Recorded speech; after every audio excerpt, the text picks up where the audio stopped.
Hey you guys, today I'm at the drop zone and I wanted to show you the behind the scene of one of my skydives, and I'm gonna use my GoPro to show you some data and how to use the GPS inside of this action camera to see how fast we can go during one of my skydives. Let's go!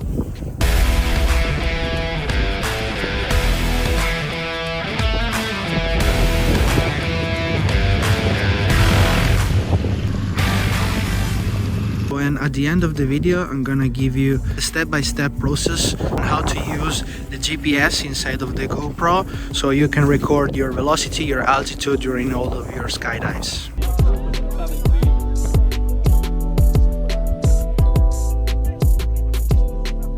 First thing to do is going up. As you can see, we're not very comfortable inside the plane.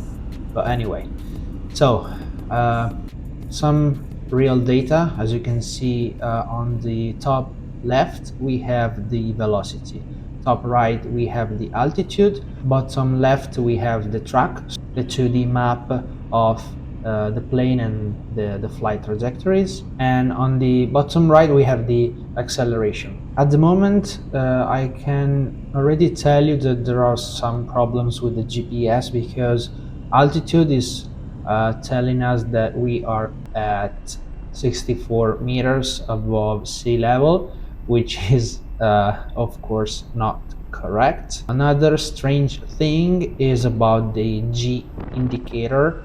It seems that it's not working properly. I don't know why actually, but anyway, it's time to get to the door and still no signal from the altitude data, so jump.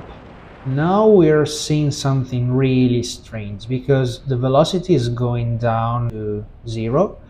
That means that the GoPro is reading the ground speed, not the total speed. That is strange. So now, instead of doing just belly flight, I was doing a little bit of track. So I was moving my body in a certain way that I'm able to move with respect to the ground. So I can increase my horizontal speed. My velocity now is getting higher and higher. But now, actually, we're gonna see some real data. Here we go. At this point, I think that the GPS is reaching enough satellites so we have the real numbers, but still no data from the acceleration. That's weird. If you look on the top left, you can see the deceleration of the velocity. So from 200 kilometers per hour up to the cruising speed of my canopy, which in this case is around 40 kilometers per hour if I fly upwind, so with the wind hitting my face, and downwind is when you have the wind on your back, and in that case the wind is pushing you, so you're going faster. For those of you who don't know, velocity you're seeing is telling us how fast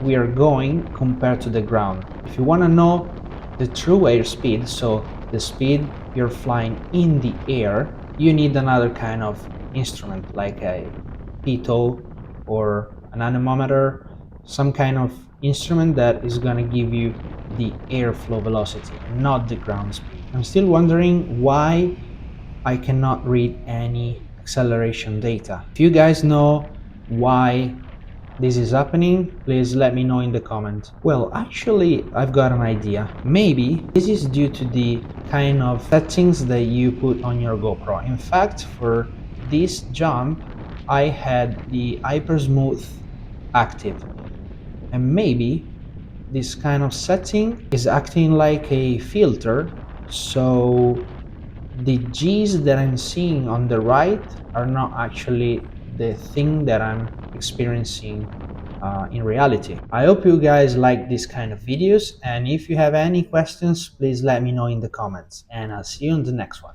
Bye. So as I said at the beginning of the video, this is a step-by-step guide on how to turn on the GPS on your GoPro. So go to preferences, scroll down, GPS, and put it on. After that, you gotta wait a little bit because as you can see, the icon on the top left now is white, and that means that the GPS is on and the GoPro can reach the satellites. But if you see that icon still dark gray, you've got to wait a little bit, because otherwise you will not get any telemetry out of your GoPro.